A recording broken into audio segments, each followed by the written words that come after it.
मनाली शिमला रोहतांग पास की यात्रा हमारी गुरुग्राम से शुरू होती है और हम लोग दिल्ली होते हुए सोनीपत, पानीपत, कुरुक्षेत्र, अम्बाला से चंडीगढ़ जाते हैं। वहाँ से हम लोग कुल्लू एरिया में जाते हैं। और ये देखिए हम लोग कुल्लू में हम लोग अभी हैं। और ये कुल्लू बहुत ही खूबसूरत सा जगह है। यहाँ का मौसम और यहाँ का ब्यूटी देखने को ही बनता है। यहाँ हम लोगों ने कुछ समय बिताए, ठंडी ठंडी हवाएं चल रही थी और यहाँ का दृश्य बहुत ही मनोरम था। और यहाँ से हम लोग मनाली पहुँचते हैं और मनाली में हम लोगों ने होटल लिया और होटल से देखिए व्यू जो हम लोग को दिखाई पड़ रहा है। और यह ब्यास नदी के किनारे हम लोगों ने होटल लिया और वहाँ से मनाली का बहुत ही अद्भुत दृश्य देखने को मिल रहा था। उसके बाद हम लोग सोलंग वैली जाते हैं मनाली से।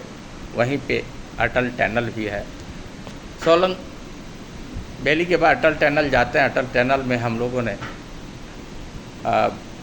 फ़ोटोग्राफी की और बहुत सारा एक्टिविटी किए।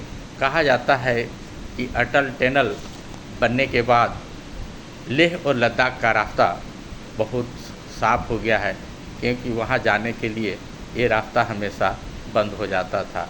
यह 10 किलोमीटर का टनल बना हुआ है जो पर्वत को काट के बनाया गया है। वहाँ से हम लोग जाते हैं सिसु और सिसु के बाद हम लोग जाते हैं शिलोंग सिटी। शिलोंग सिटी के बाद पुनः हम लोग वापस जब आते हैं तो हम लोग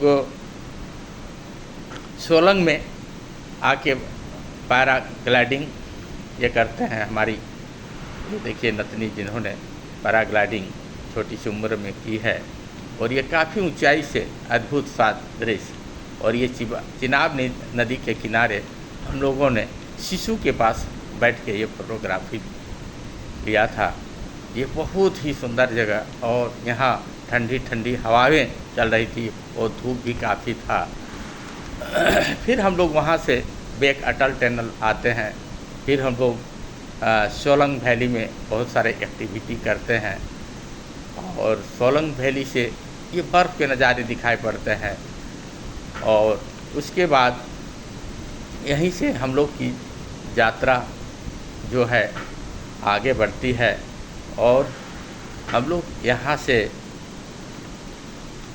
हम लोग जाते हैं रोहतांग पास। रोहतांग पास बोला जाता है कि पर्वत की सबसे ऊंची चोटी है जहाँ पे बर्फ़ भरा हुआ रहता है। रास्ते की ये दृश्य देखिए रोहतांग पास के। और रोहतांग पास में इतना बर्फ़ है। अब हम लोग आ गए हैं वीर घटोत्कच मंदिर और वीर घटोत्कच मंदिर के बाद हम लोग हिडिंबा माता का मंदिर। बोला जाता है कि हिडिंबा माता भीम की पत्नी थी और वीर घटोत्कच उनके पुत्र थे जिन्होंने महाभारत में के युद्ध में काफ़ी सहयोग किए थे। ये देखिए रोहतांग पास जहाँ हम लोग ने बहुत सारी क्रीड़ाएँ की है। यह बर्फ़ से भरा दो पर्वतों के बीच काफ़ी बर्फ़ भरा पड़ा है और यहाँ हम लोगों ने बहुत एंजॉय किया और एक्सपीरियंस था ये रास्ते में। ये देखिए दोनों तरफ बर्फ़ और बीच में रास्ता, बर्फ़ को काट के रास्ता बनाया गया है। ये सुंदर सा दृश्य मन को मोह लेता है और ये एक अलग ही एक्सपीरियंस देता है। और ये सब देखने से लगता है कि हमारे देश में किस किस तरह की जलवायु। ये गर्मी का दिन हम लोग मई के लास्ट में गए थे और ये हम लोग 25 मई को की बात बता रहे हैं, 25 मई को। और इस शिलोंग वैली से ही ब्यास नदी का उद्गम स्थल है। यहीं से ब्यास नदी बही है, यहीं से उसका उद्गम स्थल, यहीं से वो नदी का सृजन हुआ है।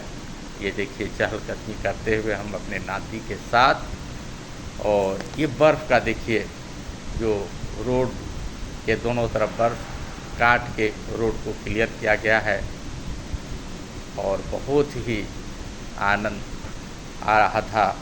और ये देखिए आपका ब्यास नदी जो बह रही है, ब्यास नदी ये आपको शिमला से मनाली में बहा है।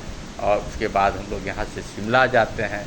शिमला में ये देखिए चर्च रोड, जहाँ यह पर्वत श्रृंखला की सबसे ऊंची चोटी पर है। कहा जाता है कि शिमला हमारे देश की समर कैपिटल भी है और यह हर सुख सुविधाओं से सज्जित है। यहाँ पे सांसद भवन, कोर्ट, ये सारी चीज़ें। ये देखिए यहाँ से शिमला का व्यू चर्च रोड से। यहाँ इंदिरा गांधी का स्टैचू बना हुआ है। और उसके बाद हम लोग मॉल रोड जाते हैं। मॉल रोड में हम लोगों ने मार्केटिंग भी की, कुछ एंजॉय किया।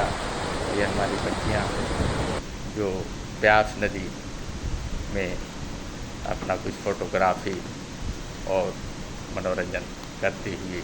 और ये हमारा ब्यास नदी का कल कल छल छल आवाज़ हम लोग को कई दिन तक होटल में मिलता रहा। और ये हम लोग की जर्नी 4 दिन की थी। और उसके बाद हम लोग अपना दिल्ली इंडिया गेट पे हम लोग एनिवर्सरी मनाते हैं। और ये मेरा प्यारा सा नाच